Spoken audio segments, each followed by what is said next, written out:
Gautam neuro care brain stroke migraine fits brain and spine surgeries కి best neuro surgeon. Hi hello welcome to Suman TV. నేను మీ Roshan. Present నాతో పాటు ఉన్న ఈ వ్యక్తి గురించి చెప్పాలి అంటే ఇందుగలడు అందగలడు. మధ్యాహ్నం 1 దగ్గర నుంచి నైట్ 10 వరకు ఏ ఇంట్లో టీవీ ఓపెన్ చేసినా 22 సంవత్సరాల నుంచి కనిపిస్తున్నా కానీ ఏమాత్రం బోర్ కొట్టకుండా హ్యాపీగా చూడాలనిపించే ఒక face is none other than great actor Nandakishore గారు with me an exclusive interview with Suman TV.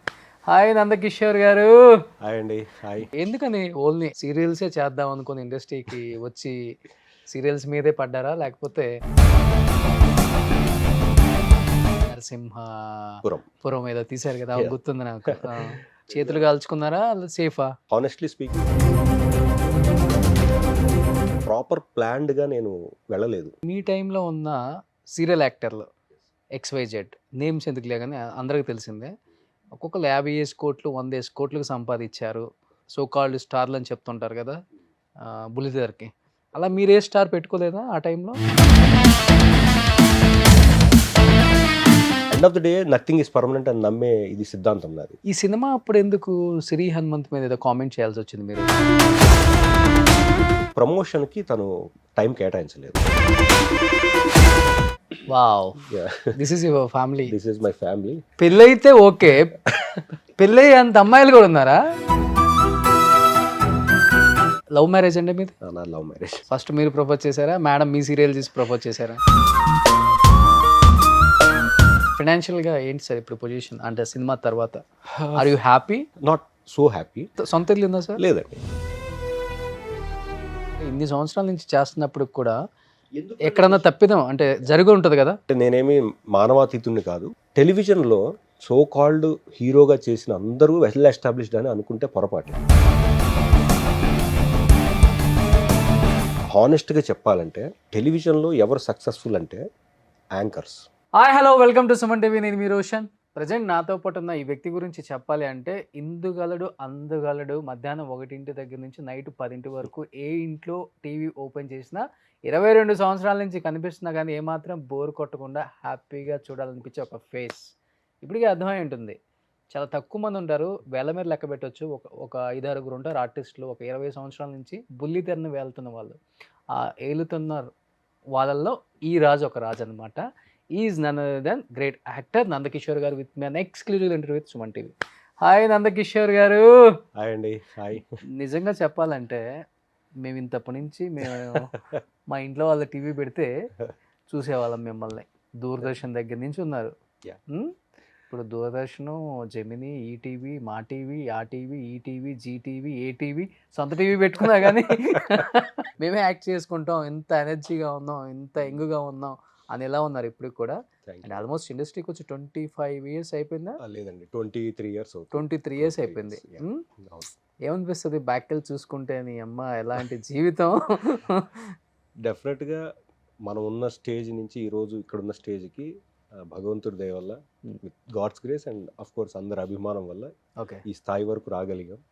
It's all like wonderful achievement లాగే అనిపిస్తుంది. ఎందుకంటే చాలా లోవర్ మిడిల్ క్లాస్ నుంచి వచ్చి మనం ఈరోజు ఇంతవరకన్నా రాగలిగామంటే డెఫినెట్గా అమ్మ నాన్న ఆశీర్వాదం, దేవుడి దయ అండ్ అఫ్ కోర్స్ చాలా మంది అభిమానం. ఓకే, అప్పటి నుంచి ఇప్పటికి అసలు బాగా మెయింటైన్ చేస్తున్నారు బాడీ మాత్రం. బేసిక్గా నేను అమ్మాయిలు ఎక్కువ ఫాలోయింగ్ ఉందా లేకపోతే?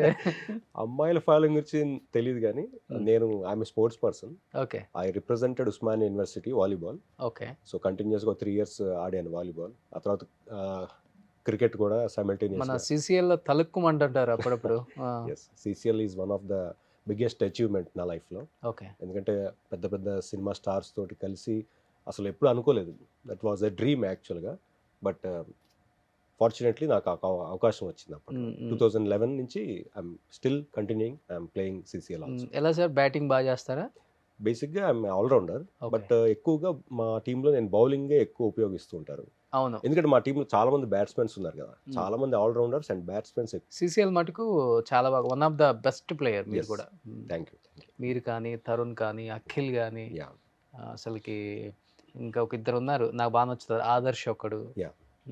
వీళ్ళంతా కూడా విశ్వ విశ్వ ఇప్పుడు రోషన్ వచ్చాడు, శ్రీకాంత్ అన్నయ్య కొడుకు, శ్రీకాంత్ గారి కొడుకు, అండ్ అలాగే తమన్ భయ్య మ్యూజిక్ డైరెక్టర్ మొన్న లాస్ట్ సీజన్ నుంచి స్టార్ట్ చేశారు. అవును, వాళ్ళు కూడా చాలా మంచి ఆల్రౌండర్. బట్ బిఫోర్ అంత యాక్టివ్గా లేరు కదా CCL అనేది. బిఫోర్ బాగా ఉండేది, ఎవ్రీ ఇయర్ అసలు IPL లాగా వెయిట్ చేసేవాళ్ళు, ఎప్పుడెప్పుడు వస్తుందా అని.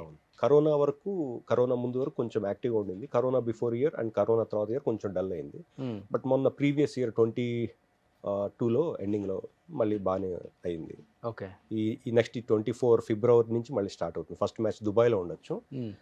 సో ఈ సీజన్ ఫిబ్రవరి నుంచి స్టార్ట్ అవుతుంది, 1 month. ఎందుకని ఓన్లీ సీరియల్సే చేద్దాం అనుకుని ఇండస్ట్రీకి వచ్చి సీరియల్స్ మీదే పడ్డారా, లేకపోతే అవకాశాలు కొంచెం తక్కువగా ఉన్నాయి, ఏదో ఒకటి ఉండాలి, ఏదో ఒక ప్లాట్ఫామ్ మీద మనం ప్రూవ్ చేసుకోకపోతే కష్టం అని సీరియల్స్ ఎక్కువ తీయాల్సి వస్తుందా సార్? అలా ఏం లేదండి. అంటే మనం ఫస్ట్ టెలివిజన్ బ్యాక్గ్రౌండ్ కన్నా ముందు I'm from theatre background. Okay, మా గురువు గారు ఉదయ్ భాను గారు, గరికపాటి ఉదయ్ భాను గారు అని, he is railway employee and renowned theatre గురువు. ఓకే, ఆయనది భూమిక థియేటర్ గ్రూప్ అని ఒక గ్రూప్ ఉంది. సో మా ఫాదర్ ఫస్ట్ నాకు 7వ తరగతిలో చదువుతున్నప్పుడు నాకు మొదట మేకప్ వేశారు. So I treat my father as my Guru, first Guru. Okay, Venkataramana మా ఫాదర్. సో ఆ తర్వాత ఇందులోకి ఆ థియేటర్ని అప్పుడు ఏదో అందరూ చప్పట్లు కొడుతుంటే ఏదో కొత్తగా ఉంది అనిపించి అలా వచ్చాము. తర్వాత అది ప్యాషన్గా మారింది. So theatre place, number of place వేయటం, ఆ గురువు గారితో సపోర్ట్ తోటి చరణ్ దాస్ అనే డ్రామా ఆల్మోస్ట్ ఒక 50 షోస్ చేసాం మేము. అది తెలంగాణ ఫోక్ ఫార్మాట్లో ఉంటుంది. దాన్ని హిందీలో కూడా అనువదించారు మా సారు. సో అట్లా ఆల్ ఓవర్ ఇండియా ప్లేస్ చేస్తూ అలా డిఫరెంట్ ప్లేసెస్కి వెళ్ళి ఈ థియేటర్ బ్యాక్గ్రౌండ్ బాగా లోపల ఉండింది. అక్కడి నుంచి స్టెప్ బై స్టెప్ కొంచెం యాక్టివిటీ ఎక్కువ చేసేవాళ్ళం థియేటర్కి సంబంధించి. అప్పుడు థియేటర్లో ఉన్న కొంతమంది సజెస్ట్ చేశారు, టెలివిజన్లో ట్రై చేయొచ్చు కదా, బాగా యాక్టివ్గా ఉన్నారని. సో ఆ టైంలో 2001-2 ఆ టైంలో ఎక్స్ప్లోర్ చేసాం టెలివిజన్కి రావడం. కాబట్టి అప్పట్లో ఆపర్చునిటీస్ చాలా తక్కువగా ఉండేవి టెలివిజన్లో కూడా. అంటే అప్పుడు మేజర్గా జెమినీ ఛానల్ చాలా పాపులర్, అంటే రాడాన్ మీడియా అట్లా చెన్నైలో ఎక్కువ తెలుగు షూటింగ్స్ కూడా జరిగేవి. అఫ్కోర్స్ ఈటీవీ కూడా అప్పుడు స్టార్ట్ అయిన తర్వాత. సో ఫస్ట్లో దూరదర్శన్ ఏదో 1-2 క్యారెక్టర్ చేసాం.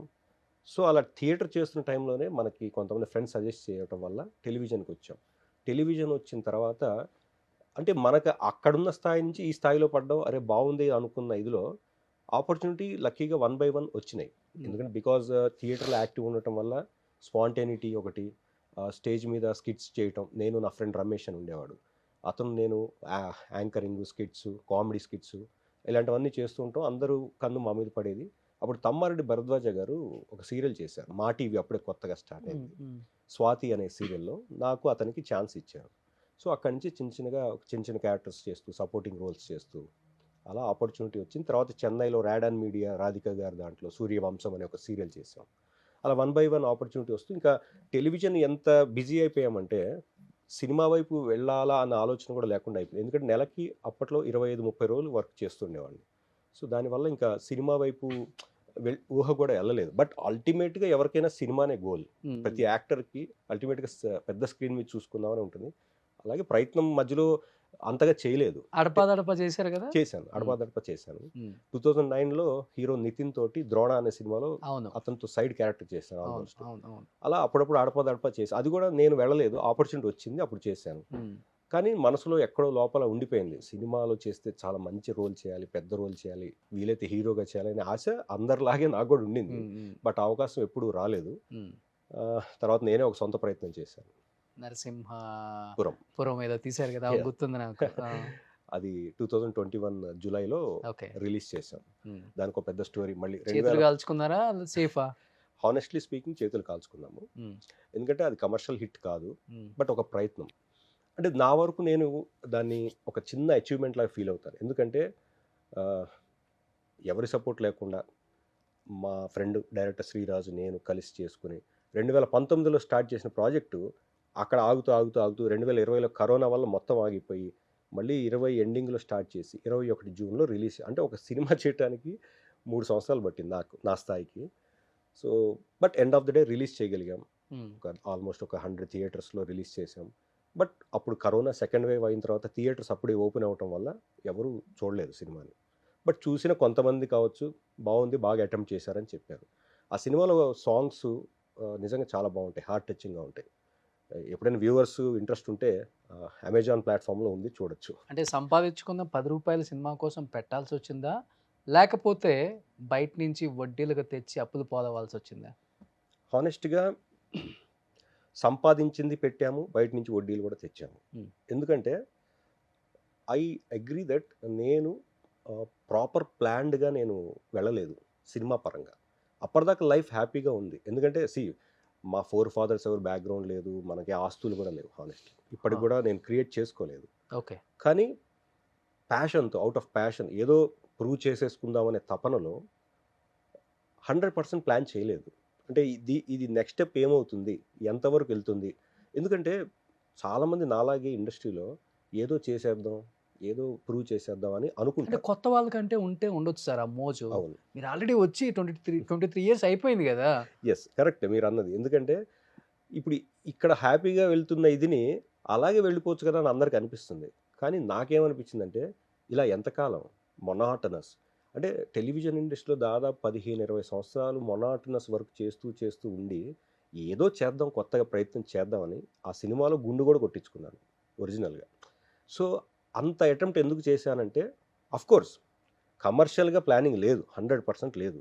కానీ తపన లోపల ఉన్న యాక్టర్ అనేవాడు ఉంటాడు కదా! వాడు ఏదో తోసి ప్రయత్నం చేయి తప్పేముంది అనే ఇదితోటి ఆ ప్రోద్బలంతోటి నిజంగా వితౌట్ ప్రాపర్ ప్లానింగ్ చేయటం జరిగింది. అది డిజాస్టర్ అని చెప్పొచ్చు కమర్షియల్. ఎన్ని కోట్లు లాస్ అయ్యి ఉంటారు? అంటే అన్ని కోట్లు లేవులేండి. ఆ. మహా అంటే ₹1 కోటి దగ్గరలో. రూపాయలు. ఇప్పటికి వడ్డీలు కడుతున్నారా? లేకపోతే కొన్ని కడుతున్నాం వడ్డీలు ఇప్పటికి. ఇప్పటికి కూడా. యెస్.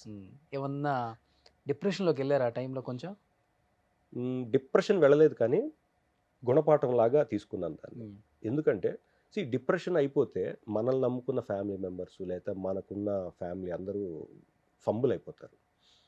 ఎందుకంటే మనకు తెలిసిన విద్య ఇదొక్కటే. ఈ మొదటి నుంచి కూడా వేరే బిజినెస్‌లు కానీ, ఇది గాని, అది గాని XYZ చేసే స్థాహత లేదు, ఓపిక అంతకంటే లేదు. సర్కిల్ లేదంటారా మెయిన్? సర్కిల్ ఉండింది కానీ ప్రెజెంటేషన్ అంటారు కదా! ఓకే. నా దగ్గర అంత ప్రాపర్ ప్రెజెంటేషన్ లేకపోవటం ఒక మెయిన్ ఎందుకంటే